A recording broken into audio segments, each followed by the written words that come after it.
Hey everyone, welcome to MBD Martial Arts Tuesday Training Tips. Today's training tips are all on kata, and I've got 5 different things that you can do to make your katas better. Let's get started. All right, so number 1, the first thing you can do to make your kata better is memorize it. When we do a kata, we don't want to have to think about what step comes next. It's the same thing with the self-defense technique. We don't want to have to be thinking about what's next, what's next, what's next. We want to get to the point where it's so ingrained in us that we don't have to think about what to do. Instead, we think about how to do it better. So what does that mean? If I'm doing a kata and I have to be thinking about what step comes next, then I start to focus less on the things that make my techniques sharp and make them work. So I might not be setting myself into a good stance. I might not have a tight fist. My strike or my block or my kick may not be fully extended. I might cut it short. Sometimes we lose our balance turning if we're thinking about what we're supposed to be doing next. So we want to get our katas ingrained in our minds so well that we can go through them without thinking. Sometimes in Japanese we refer to this as mushin, which means no mind. We're just able to do it from muscle memory instead of from our brain's memory. All right, tip number 2 for doing a sharp kata is to make sure you always set your feet. Get a good stance before you throw your strike or kick. The big mistake that I see a lot of people make is their feet are sliding all around like you're ice skating.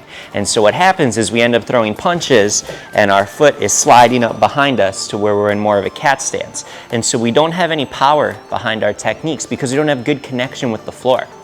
Any martial art you learn, the first thing you're going to practice is how you should be standing to throw the techniques that they use in that martial art. And the reason why is because we need to, first of all, have balance so we don't fall down. But number 2, we have to get our power from the ground. We push off of the floor with our feet and drive that power all the way up through our leg, through our hip, through our core, into our shoulder if we're throwing a punch, or into our leg if we're throwing a kick. And that's how we generate that power that stops someone, or that power that we need to take someone down if we're throwing them, or if we're on the ground, the power to sweep someone and knock them over and get on top of them. If we don't have those positions set properly, our techniques are not going to work. We're not going to have the correct posture to be able to throw those techniques. So when we go to throw them in a kata, take your time, do your kata slowly, and focus first on just setting a good stance. Look down at your feet when you're practicing, and make sure, if you're doing a horse stance, that your toes are all facing the right way, and that your knees are bent far enough. Or if you're in a forward stance, make sure your feet aren't in a straight line with each other. Make sure your toes are forward as well. Your knee is bent, your shoulders are straight. Then once you set your stance, throw the technique in the kata. And the same thing is especially important when we move. Again, that's where the big mistake tends to happen, that both feet move when they don't need to. If I'm stepping forward from a forward stance to another forward stance, this front one is my anchor. It doesn't move, it stays where it is. I bring all my weight onto that leg as my other one slides up and out into my next stance, and then I throw my next technique, okay? So that's tip number 2, set your stance before you do anything else. All right, tip number 3 when we're doing a good kata is to wear your uniform. Your uniform is a very, very good training tool when we're throwing techniques because it is an audible representation of our punches and our kicks. What does that mean? When we throw a good technique, we want to have what we call snap in that technique. That means I don't just stick my hand out there and I'm not tight from start to finish. I'm loose and relaxed, and at the last second, as I throw my strike, I tighten everything up. In Japan, Japanese styles of karate, they call this kime, and we use that word a lot too. Kime usually means focus, but the literal definition of that is to decide. And what that means is that we are putting all of our power in at the very end.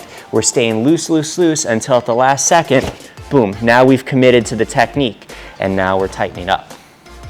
In Okinawan styles, you'll hear this referred to as chinkuchi, which means kind of the same thing, that we're relaxed, relaxed, relaxed, and at the very last second, that's where we tighten everything up and drive all of our force, all of our power into the technique. And again, this is the same thing no matter what martial art you do. They will always tell you not to be stiff when you're standing in your fighting stance. Stay relaxed in your stance, able to move, and then when you're ready to throw your strike, right as you make contact or right before you make contact with your target, That's where we tighten up to drive all that power forward before resetting. So how do we practice that in the kata? Like I said, you use your uniform and listen to it. If I'm sticking my arm out there and there's no snap, you're not going to hear the snap of the uniform. You might hear a little bit of rustling because your uniform brushes against itself as you punch, but you're not going to hear that nice crisp snapping sound. Versus if I throw a good technique, you can hear that little bit of snap as you throw it. And that's what we want to look for, and that's what we want to listen for when we're doing a kata. All right, tip number 4 to doing a good kata is to move your head. A lot of us, when we're doing our kata, our head and our upper body are all connected and everything moves together. But in reality, that's not the case. Your head can move all over the place on its own. And we need to think about that when we do a kata, especially when we're changing directions. Something a lot of us tend to do when we do a kata is stare down at the floor. And 2 big issues with doing that. Number 1, it creates a bad habit of looking down at the ground when you throw punches and kicks, which you don't want to do in self-defense. If I'm looking down here as I'm throwing my punches, well, now I can't see what's happening. I only get a little fraction of the picture. Versus if I keep my eyes forward and focused on the other person, I can see everything that's going on. Number 2, the other thing that it tends to do is it prevents us from looking in the direction where our techniques are going. Meaning we might be throwing a technique this way, but our eyes are still forward. And we don't want that either, because again, now I can't see what I'm trying to hit. Think about when we defend ourselves against an attack from behind. If someone grabs us from the rear, we need to set our stance and we need to look behind us to be able to strike or to kick in that direction. It shouldn't be any different when we do a kata.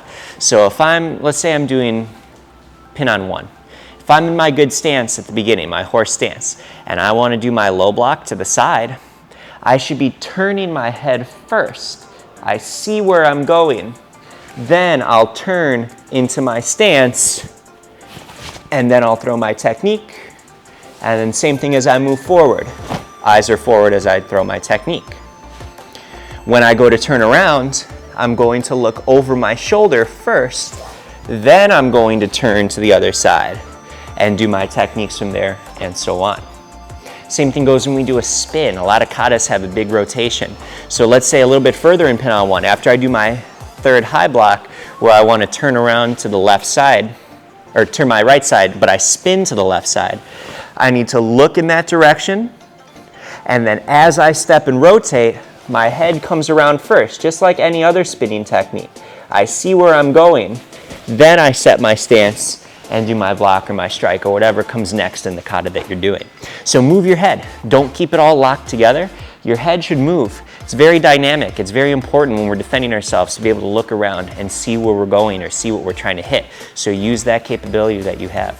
All right, finally, tip number 5 to doing a good kata. This is for my most advanced students who have mastered the first 4 things that we've talked about and can do their katas really well. The last thing that you want to start to add is what we call rhythm to our kata. And this is the same kind of rhythm that you would think about in music. If you're listening to a song and every single word and every single beat and note is played at the exact same interval, the exact same speed, it's pretty boring, right? There's a reason that songs have all kinds of different melodies and different instruments do different things, because it adds some variety and it adds some layers to what you're doing. We want to think the same way in our kata. Remember, it's what we call a martial art. So even though we're practicing defending ourselves and practicing fighting, we also want to have a little bit of flourish behind it, and we want to demonstrate all the training that we've done and show what we're really capable of putting together. And our kata is a really wonderful way of doing that. So when we do a kata, we should again think in the same manner as self-defense. If I'm throwing a punch or a block, it can't be slow. If someone's trying to hit me and I throw a block like this, it's not going to happen. It should be quick, no matter what the block is. Same thing if I strike. It should be fast. Sometimes in the kata we have a ki-ai, where we're nice and loud and we do that shout and we hold the technique. That's a good spot to freeze all together and hold it and show your perfect form of whatever technique you're doing. Show that you have absolute control and that technique looks exactly as you want it to look. Sometimes too, we have techniques that are a little bit slower because not every technique in a kata is a self-defense technique. Some techniques in our kata are little pauses for us to take a breath and focus and be ready for what comes next.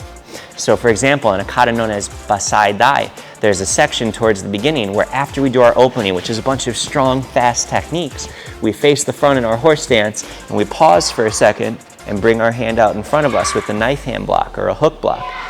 And that's a perfect opportunity for us to take a second, catch our breath, and be ready to put all that speed and power right into our next technique from there, okay? So when we put all those different things together, different changes in pace, some things a little bit faster, some things a little bit slower, adding those pauses when we ki-ai and letting that ki-ai be a point where we hold it for a second, or letting those slow techniques be a point where we hold it for a second. Then it starts to create a much bigger picture and a much nicer looking kata than just going in and rushing through and doing everything at the same speed with sloppy form behind it, okay?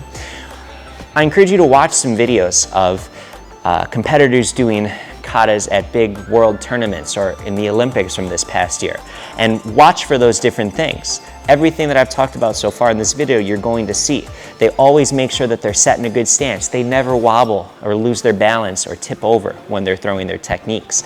Their heads are always moving in the direction that they're going to be going with their next technique. There's that snap. You can even hear it on the cameras. When they're throwing their techniques, it's totally silent in the room, and you can hear every single snap of every single powerful technique.